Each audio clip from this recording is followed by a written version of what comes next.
দুপুরের কড়া রোদে দাঁড়ানো দুই যুবক, হাতে সময় কয়েক ঘন্টা। রাতের মধ্যে বিমানবন্দর পৌঁছতে না পারলে ভেঙে যাবে প্রবাস যাত্রার স্বপ্ন।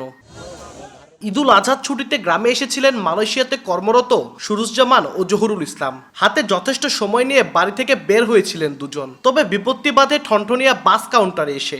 ফিরতি পথে ঈদযাত্রায় বাড়তি চাপ থাকায় ঢাকাগামী কোনো বাসেরই টিকিট নেই। সে সময় বাড়তি ভাড়া আদায় বন্ধে অভিযান চালাচ্ছিল সেনাবাহিনীর একটি দল।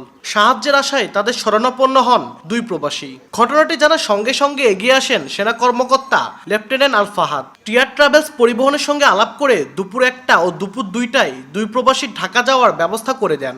দ্রুত সময়ে সেনাবাহিনীর হস্তক্ষেপে প্রবাস যাত্রা নিশ্চিত হওয়ায় আবেগ আপ্লুত হয়ে পড়েন প্রবাসী সুরুজ ও জহুরুল। 12 তারিখে টিকিট ছিল, যাব আমি ঢাকায়।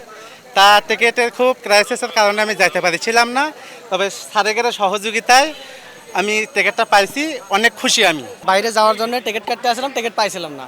এই টিকিটটা স্যারের সহযোগিতায় টিকিট পাইলাম। আমি আজকে ঢাকার উদ্দেশ্যে রওনা দিব। আগামীতেও প্রবাসীদের যাত্রা নিশ্চিত করতে সেবা দিবে বলে জানায় টিয়ার ট্রাভেলস। প্রবাসী ভাইয়েরা আমাদের দেশের জন্য একটা গর্ব, তাদের জন্য আমাদের একটা অগ্রাধিকার আছে, তাদেরকে সেই সুযোগ করে দিতেই হবে। এটা আমাদের নৈতিক দায়িত্ব। আমি তাদেরকে স্যাক্রিফাইস করে আমি আমার মতো করে ব্যবস্থা করে দিছি ভাই।